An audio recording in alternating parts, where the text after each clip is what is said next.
يابا يا عم صل على النبي، ولدك يا عم يا الله. مالكم عاديها يلا لا تلقى لكم صورة. شوف يابا اذكرهن، خرجتني حاثي القدمين. الله معكم. الله يسامحك. هيا صباح الخير يا عم. هيا تفضل صبح كده، نافذ لك احلى صبح من يدي. رفيت صبوح مسيرات ولا رات صورة يلا ولا رات صبوح حقك رفيت. ليش يا عم بتعاملني هكذا؟ ما لكم حانقين مني.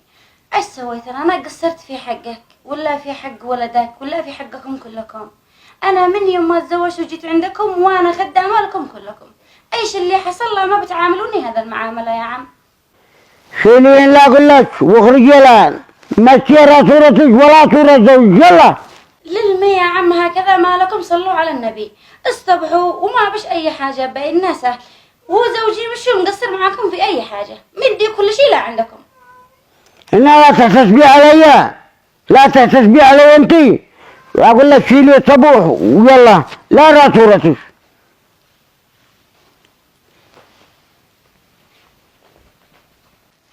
ها والد.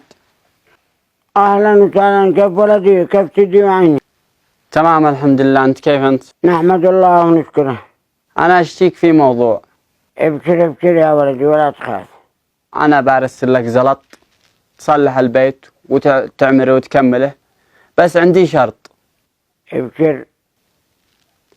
انه مشي شحات في البيت، تخرجهم كلهم من البيت. ايوه مشي شحات داخل البيت. والله ما فضي البيت لك وحدك والله. واي حاجة تحتاجها انا مستعد. اهم شيء المرأة لا تهتم فيك، لا تأكلك، لا تشربك، لا تدي لك. انا موصي انها فيك.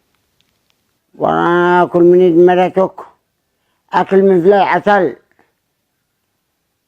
الله يستر عليك يا ولدي.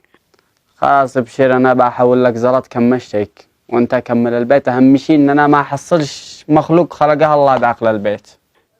ولا تخاف، ولا ما يجلس واحد داخل البيت، المزوجين كلهم يلا يرحلوا. يلا سابر، الله معك.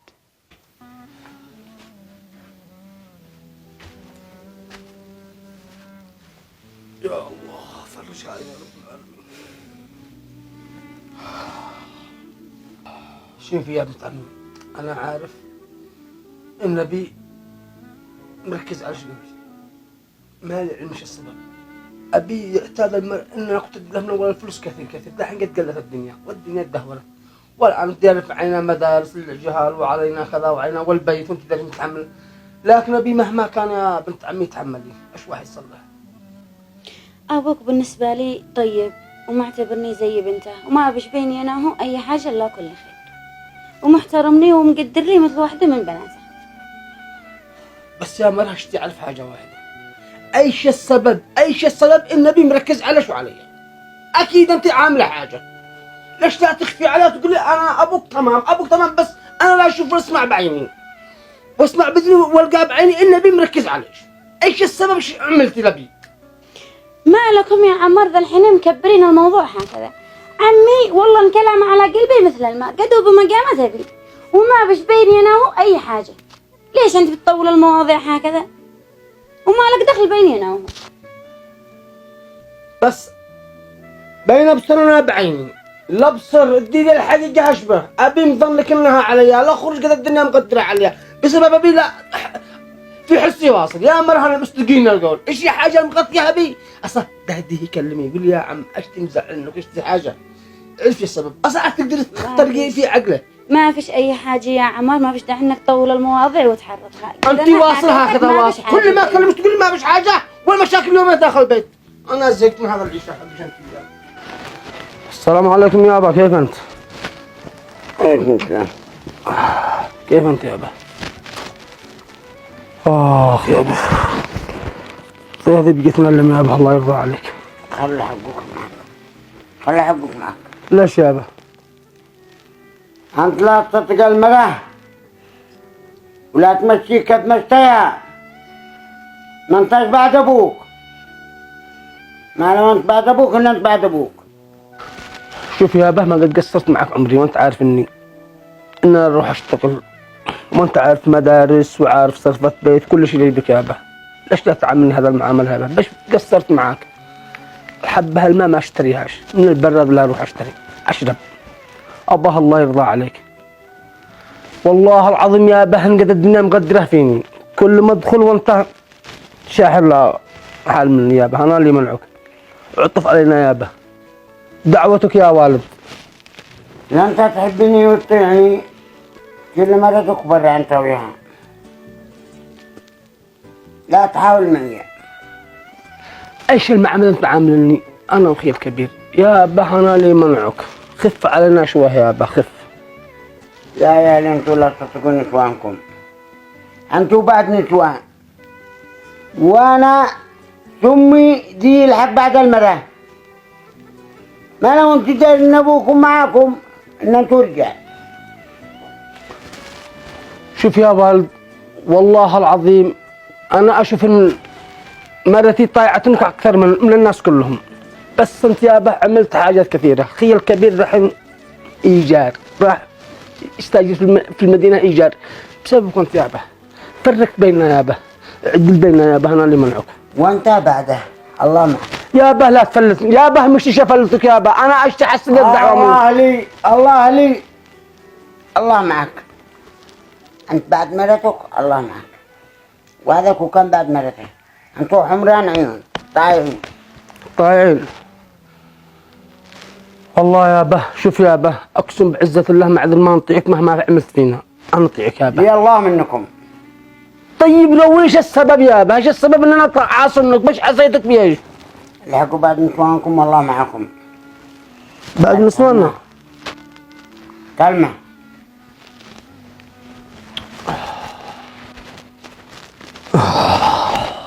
يا عمار صلى على النبي واهدى. هو مهما كان هو أبوك، ومهما كان هو عمي. الله أعلم من اللي غيرها علينا أو إيش السبب لما تغير علينا بالطريقة هذه. انا والله ما ادري ايش السبب، ما ادري ايش السبب.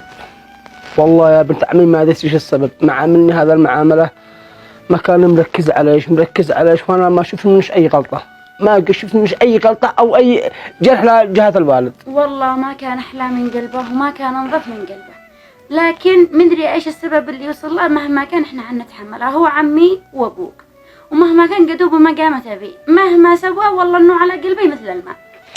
فمي يا بنت الحق، هذا لا يدور ترطني من داخل البيت. هينا نروح يا مرة، فكري فينا، بنا نروح بين نروح. انا جالس عند ابي وصار من كل شيء، اين نروح؟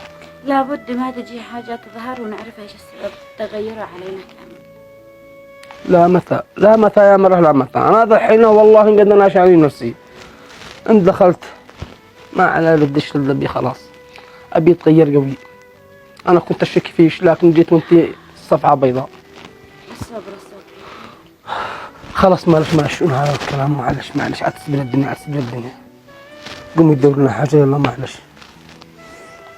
يا عمار طيع ابوك.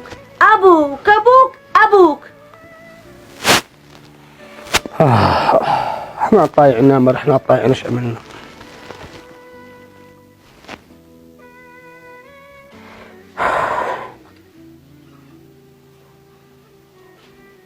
هيا يا عم تفضل غداء، كده انا فعلت لك احلى غداء في الدنيا. تمكنني احسن غدا بالدنيا. ويا ابوك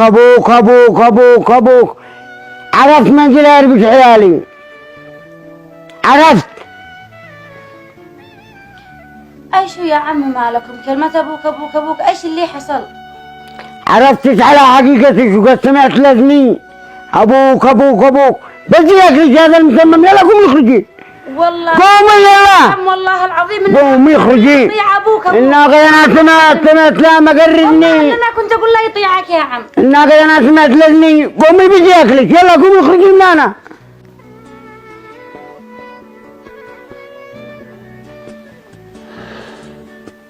هيا يا عمار قم تغدى. انا قد غديت عمي وتغدى والحمد لله قال اكلي مثل العسل. هيا قم. ما مالك يا عمار؟ صلى على النبي. ايش فيك تبكي؟ عمار انت رجال. لا شوف ايش المعامله حق ابي، المعامله انا قد سمعت كل شيء باذني. ايش من معامله انه تغدى وقال لي انه غدايا مثل العسل؟ ايش اللي حصل؟ يا مرة لا تخاف، لا تكذبي علي. انت الان لا تكذبي، انا سمعت باذني. شفتي ايش المعامله؟ انا سمعت باذني. اين اروح انا وشاهلي؟ بين اروح؟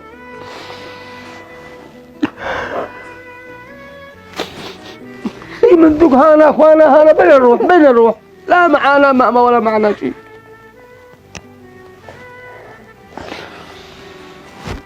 صلى على النبي. مهما كان هو ابوك وعمي، ما مش حاجه انا ما نزعله منه ولا بقلبي شيء منه. الله يسامحه. بس قال لها اقول اخرجي، قال لها يدرسني داخل البيت. طيب لما ترتشني راكبت ما اقدر اعيش الا انا وياك.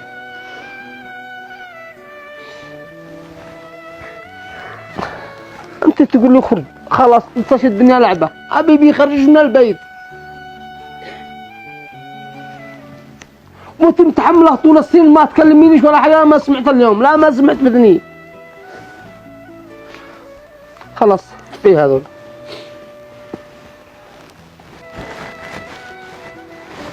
السلام عليكم. وعليكم السلام ورحمة الله.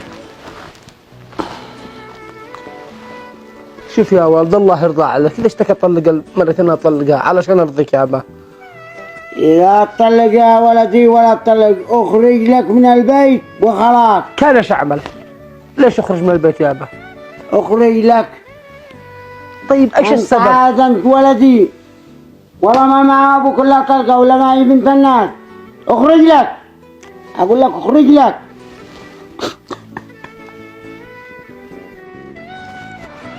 استغفر الله العظيم. صلى على النبي. اللهم صل وسلم. إذا المشاكل بينك أنت وأبوك بسببي أنا عادي طلق. كيف؟ إذا المشاكل بينك أنت وأبوك طلقني احتراما لك أنت ولعمتي الله يرحمها. شوفي يا مرة، الله يرضى عليك، الله يرضى عليك. أنا أقول لك هذا المرة الثانية ما تخرجيها من لك. أنا كلمت بي، شفت ايش في عقله، شفت ايش في عقله بي، علشان أشوف ايش في راس لا يدور في راسه. قلت له يا حلول أروح أعمل أطلق، قال ما يشتيني إيش الاثنين، كنا فاهمين الكلام. أما أنا أطلقش مستحيل أن أطلقش. شوف لا تفهميش عكس. أنا مشتيش أكون سبب المشاكل بين الأسرة والأهل وبالذات بينك أنت وأبوك. إذا كان الشيء هذا السبب عادي ما عندي أي مشكلة. ربي عالم بيني أنا وهو كيف كانت معاملتي له.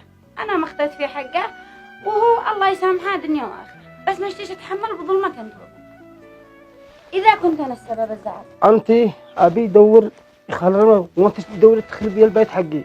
ليش بنروحه؟ في عندك صبر. فهمي؟ عيالي بنعي يروحوا. كلمة طلق هذا سهلة عندك.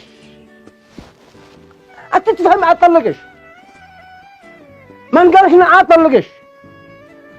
قد شي في راسي شداوي. أبي أنا جيت له بحلول علشان الدعوة حقه، علشان يرضى علينا، لكن لا معمل أنا أقوم أطلقش. مانيش مطلقنش. انا شفت ايش في عقله بي، ابي راكب بحاجات في راسه بي، ما لي علم ايش في راسه، ما لي علم شتم هذه في راسه بي. انا والله ما لي علم، مانيش افكر في حاجه. يشيل له الم مال، يشيل له البش، له كل شيء، بس السبب انه يخرج من البيت. الله على ما يشيل البيت.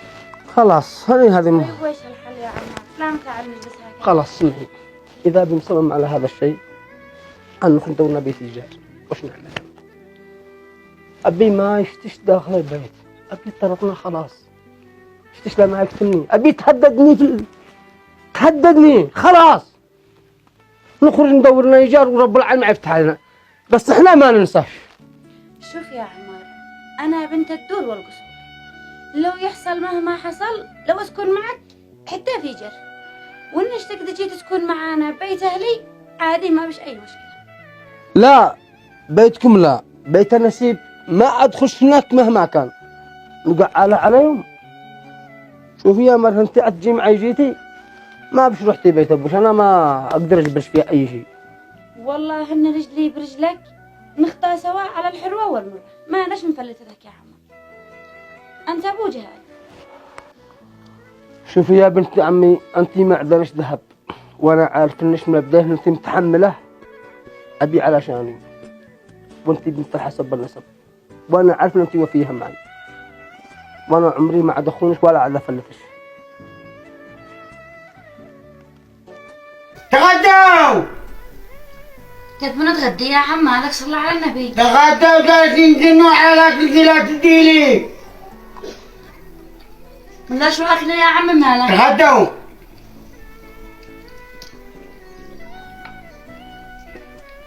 هيا تغدى أو فوقنا ولا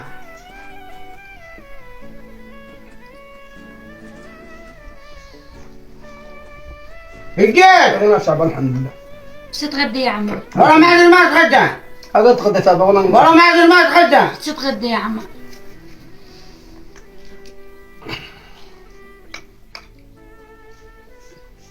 تغدوا. أريد منك الدور الأعلى يكون لي أنا وأنت، الدور الأسفل أعطيه لأخي عبد الله اللي جنبك. أنا ما أريد عمار ومرتي يقعدوا في البيت نهائيا. ابشر يا سيدي، قد لو وطرته ينوم التاجر يجرب قال له حقته، والثاني ولا تخاف إلا تطال اليوم هو مرته. ما أريدهم، ما طاعوك ولا مشوا بعد كلامك، أنا ما أريدهم في البيت. أنا أبغى البيت لي أنا وأنت وعبد الله والباقي دوروا لهم أي مكان. ابشر والله ما جلس واحد، البيت بيتك. يلا الله وياك، أنا معي الحين شوية أعمال بخلصهم الحين وأرجع أدق لك بعدين. يلا مع السلامة. يا عمار أنا قد سبقت ملابسي تمام، باقي لنا للبطانية والفراش. عاد باقي معنا شوية تويلات من حق شغلات حقي. ولا ترفعي بطانية، أنا يهودي ما خرجت بطانية من حقي. يلا ولا تنهبوا بيتي، الله معاكم. يلا والله ما خرجت بطانية.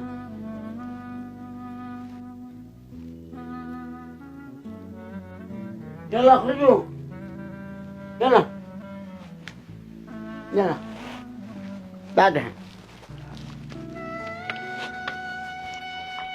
يا عم صلى الله على النبي، اتق الله يا عم، أنا مرض ابنك وهذا ابنك ايش فيه؟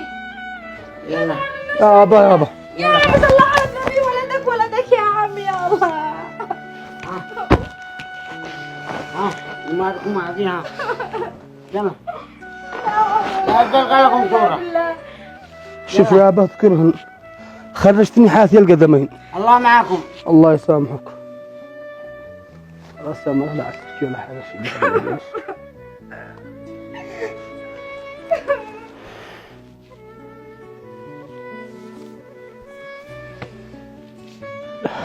وهذا ما شكيت عليك إبراهيم. الحين اسمع يا عمار، معي الشقة حق الوليد. أيوه مجهزة وهو بالغربة. ادخل اسكن انت والعيال، وانا ازيد ادي الماء ودي الطحين ودي الغاز. كثر الله خير. بس وقت ما يجي الوليد قدك فاهم الموضوع، لا يكون احراج لا لي ولا لا. يا أخي كثر الله خيرك، قبلتني في هذا الظروف، أنا لي منعك، ما حد قال لي حتى تعال اسكن. اسبق وانا اجهز لك المفتاح. يلا خير إن شاء الله. يا الله رضا الله. إنه هذا البيت المفروش؟ أنت تخسر يا ضيف.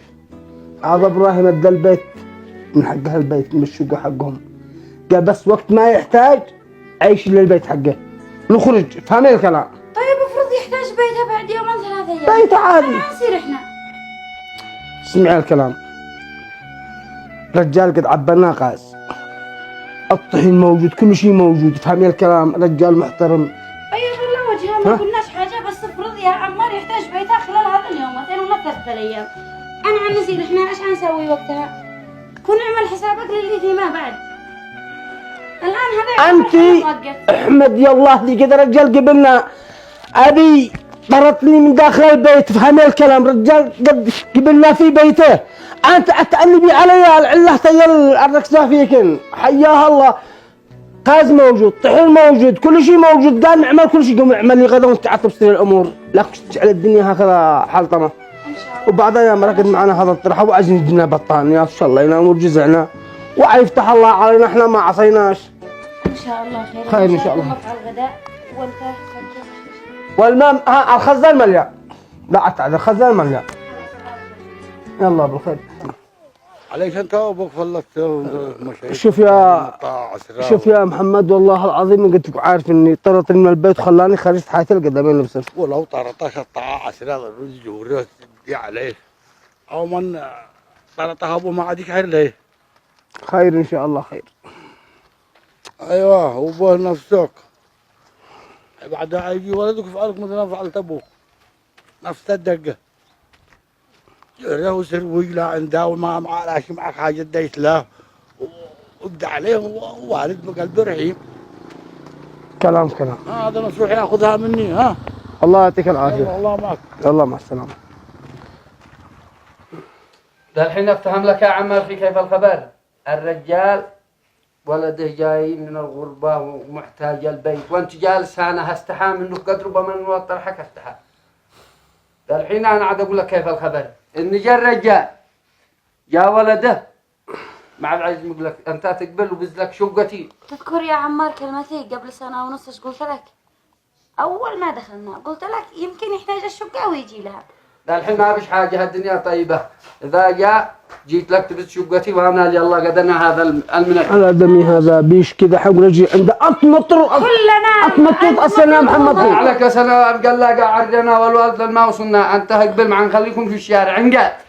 يا محمد لا تدخل قلبك حاجة، أنا دانك حنان وإنك محترم وإنك الأخ الكبير كنت وفي معي في كل شيء، بس يا محمد أنت عينك دحين من إيجارك عينك من كل شيء، أنا بدبر نفسي أنا والحرمة ما تدخل قلبك حاجة. الله يرضى عليك. من الجعجعة ولا اسمه ولا ما الوالد والله ما هو ما حله ما يطيفرنا حتى وقد إحنا الحين نضرب. مع إنه قد أخوكم جاي من السعودية على كلامه إنه يشتري البيت، لا خلاص ما عبش أمل إن إحنا أنت جهز عدتك بس.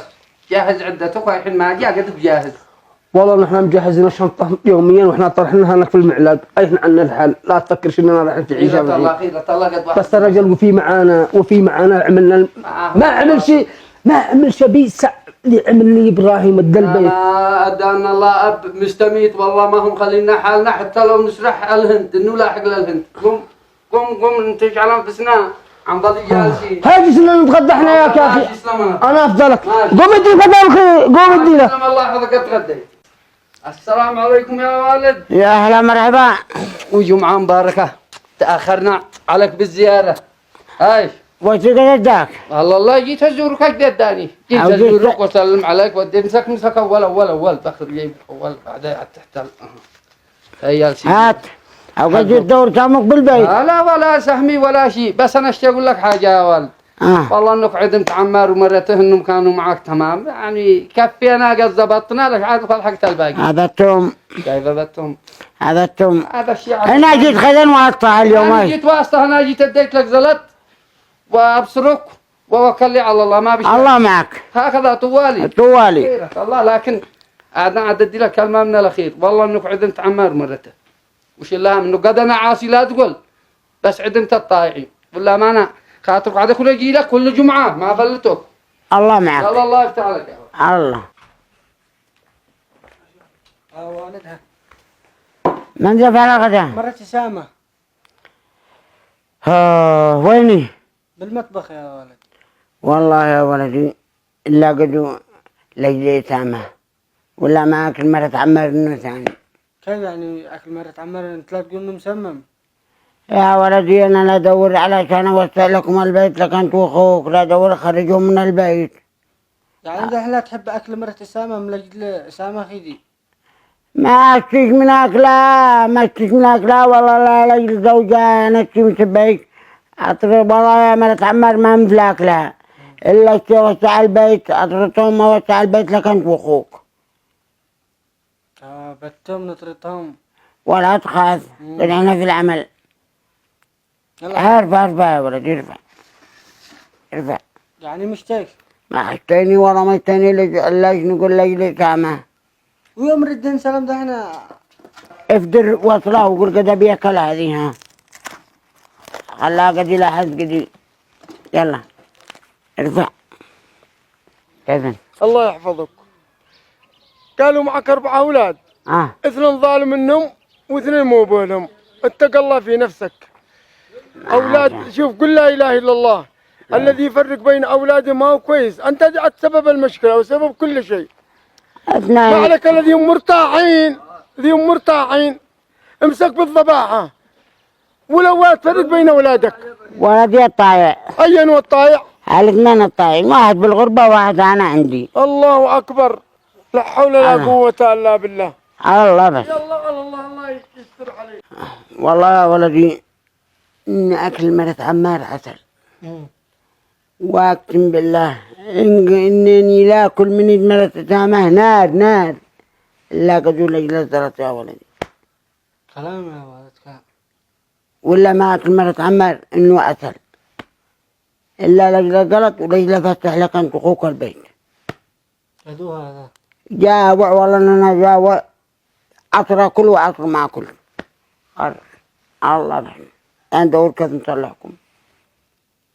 اسمع يا عمار، الولد قد جاء من الغربة تمام، وعنا عرس له وعاد الساجر له شقه في صنعاء، ولا عرس له للفندق، وانت البيت بيتك ليحن ما تشتري، لا تخرج ولا شيء. قال مهلة الربع شمس يومه يا إبراهيم. الله المستعان، أنت خيار. أنا قصدت بيت أنا والولد عاد أرجع البيت الله يرضى عليك. قصدت دينا وينات كنت أفاجئك في هذا الكلام قبل ما تكلمني. سديت أنت والوالد. سديت أنا والوالد الله. الصلح خير. الصلح خير إن شاء ولا الله. معناه هي شهرة وعيرجع لها الغربة. امه النساء. ومرتها ترجع لها بيت أبوها. يلا بخير. امه الندى اليوم مطبعت سوف افضي الشقة كاملة إن شاء الله ويحصل خير. ما قد رجعت عند أبي. متأكد إن رجعت. متأكد الله المستعان. عاد أكذب عليك ها. خير الله. يلا تحياتي لك يا أخي. يا الله رضا إلى قولك. بسرعة بسرعة بسرعة. البس العباية والبرقع يلا بسرعة. بسرعة. يوه يلا هلا ايش فيك؟ خير مالك؟ اي نهر عن نسير هيا. جهز البرقع. تمام جهز هذا بس عن نسير. ايش حصل؟ شوف الخبر يا بنت الحلال، ابراهيم قد جا ولده من الغربة. سمعتي؟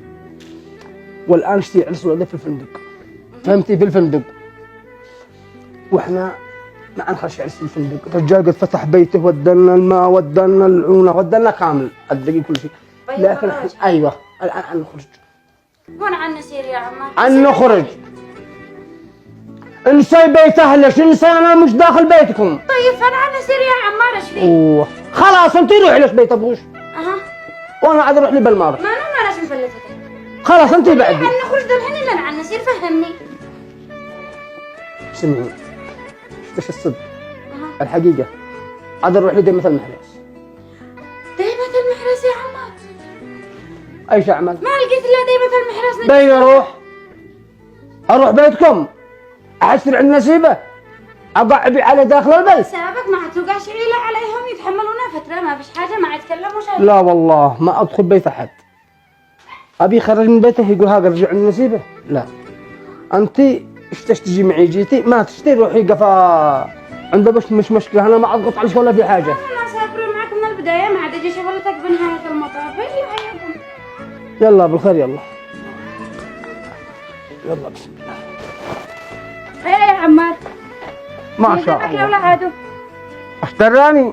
كيف ايش دراك؟ هذا احرق وان جالس تتبسر لين سكتاه.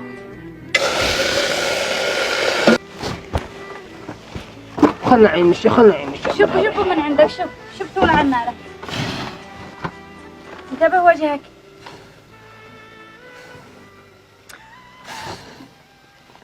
خلاص طول